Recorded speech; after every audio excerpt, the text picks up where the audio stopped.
Ilonggo. Please subscribe And like. and share. Inauguration.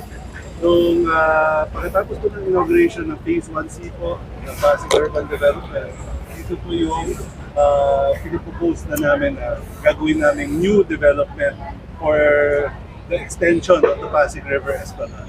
So, dito naman po sa sa Plaza Mexico, nakita po natin ang ginawa po ng DSUD or the Pasig River Urban Development Interagency Council ay we converted the old Plaza Mexico, which was a stand-alone park. When I say stand-alone park, dati po, nakapaligid po siya ng dalawang major roads. So, ang nangyayari po, para tumawid at ma-enjoy ng mga tao ang Plaza Mexico, tatawid pa po sila para gamitin yung park. With the new urban development, we rerouted the road at binuo na po natin ang Plaza Mexico. Dati po, ang size ng Plaza Mexico was about 2,000 square meter around. Because of the new urban development, where we took the road network, we were able to double it to almost 4,000 square meters. So yan yung isang urban renewal na ginawa po under the Pasig River Urban Development. So, walk around. As you can Ngayon, see, lakad na po kami mga kababayan. So, we ikutin na already natin made a ito. seamless connection to our existing esplanade doon po, that's connecting to Jones Bridge. Tuloy-tuloy na po siya dito, papunta sa Binondo Intramuros bridge natin. At as you can see, connected na po siya all the way to Maestranza, all the way towards Fort Santiago. To give you a understanding of the development that we did, lagay rin po kami ng mga ano dito, before and after photos. So para ma-appreciate nyo po ano po ang nagawa natin dito sa Plaza Mexico. So yun na po yung sinasabi ko. Island po siya dati. Ngayon, na-convert na natin siya sa isang malaking park. Okay, so essentially we've doubled the open spaces for the visitors here in Plaza Mexico. And as you can see, Plaza Mexico holds a very historic significance. So, Sir Den, maybe you can explain. So, very significant po ang connection natin with Mexico because of the galleon trade. That's why we have this specific plaza for them, the Plaza Mexico. Also, one of the presidents po ng Mexico, we have a monument here. This is to celebrate yung deep connection natin with Mexico. That's why we have this plaza here.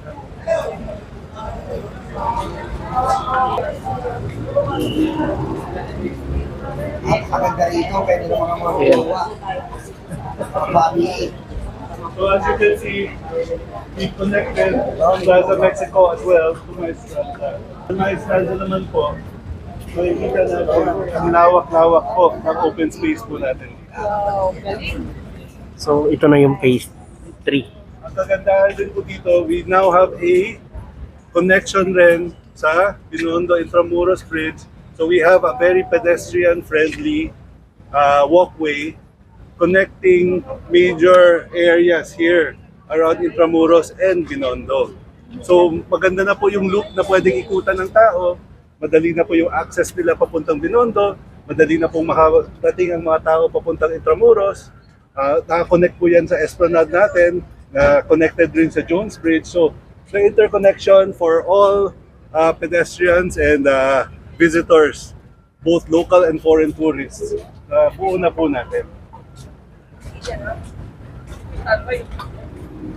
Are showing... Hindi ko Ano muna? Sige. May konting maintenance po dito. Let's go towards ano na muna. Ang scale models po natin. So, in today's inauguration, we are also presenting our scale models. Ito po yung unang development po natin. Ito po yung existing development natin ng 1A, B, and C. Yung esplanade natin dun sa may Manila Post Office, connecting towards Jones Bridge, and then our commercial areas. So we just wanted to show this just to see, ito na yung papakita lang po natin na ito na yung po yung nagawa at ito po yung bago natin i-inaugurate ngayon. Over here we also have a scale model of the whole Pasig River. So, ito po yung scale model from end to end. Manila Bay all the way to Laguna de Bay. So, nakikita po natin, our current development is over here. Nandito po tayo ngayon.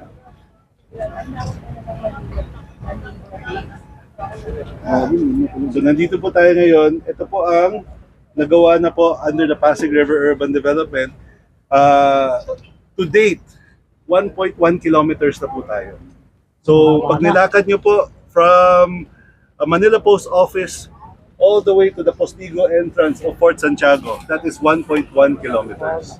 So, maganda na pong lakaran, maganda na pong pang-jogging, pasyalan. Panjowa-jowa. Diba? Jowa, paguri mo jowa mo sa Kasi wala bang bayad dito pag pumapasok? Wala pong bayad dito. The only time na baka sisingil po pagpapasok na po kayo sa loob ng Fort Santiago. Okay, pero outside dito po sa walkway by Pasig Riverside, wala pong bayad yan. So pwede pong magpasyal dito, pwede nyo ikutin, pwede po kayo mag-jogging, pwede po kayong mag-marathon dito para mag-exercise at maging healthy ang ating mga kababayan. Tuloy-tuloy po yan. So bike sir, pwede rin. Bike trail, pwede po. Lakad lang tsaka bike. Kasi pa rin magkakaroon din po dito ng mga small establishment para sa ating mga kababayan na gusto Yes, in the ng future, that's something that we're already taking a look at.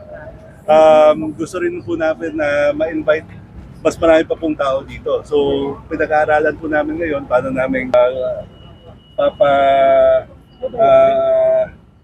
paparami ang mga visitors po natin dito. So, we're already thinking of different events na we can hold.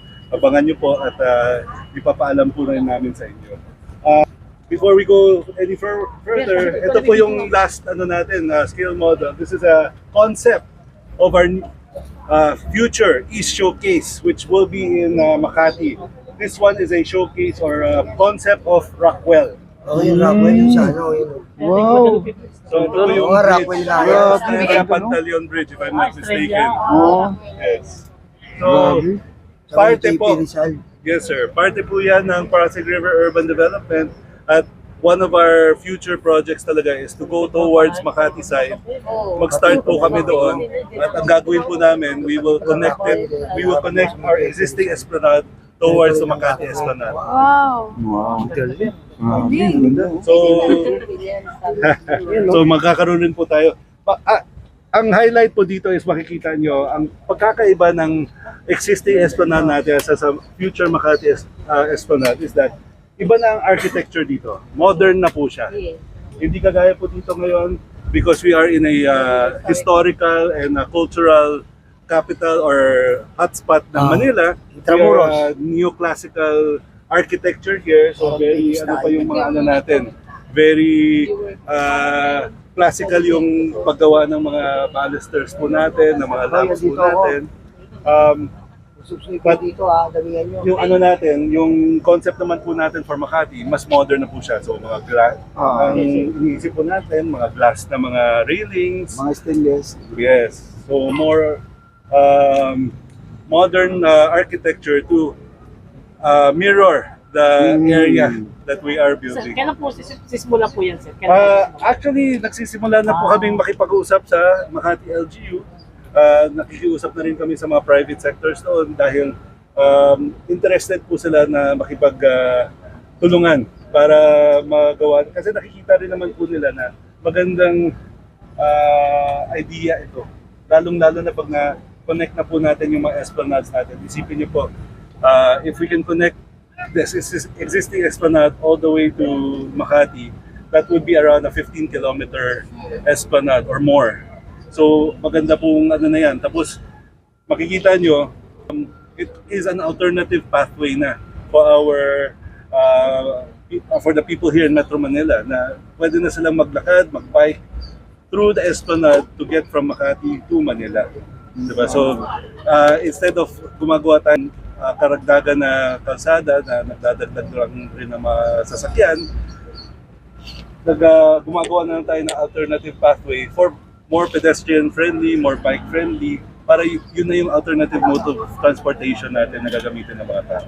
Pero itong project sir na to, matatapos to during the time of PBBM. Of course, ang sinisikapan namin na tatapusin po natin lahat.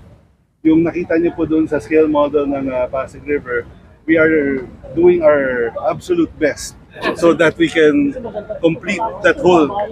From end to end kasi is 25 kilometers. Ang gusto talaga po namin, mabuo namin yung 25 kilometers na yan.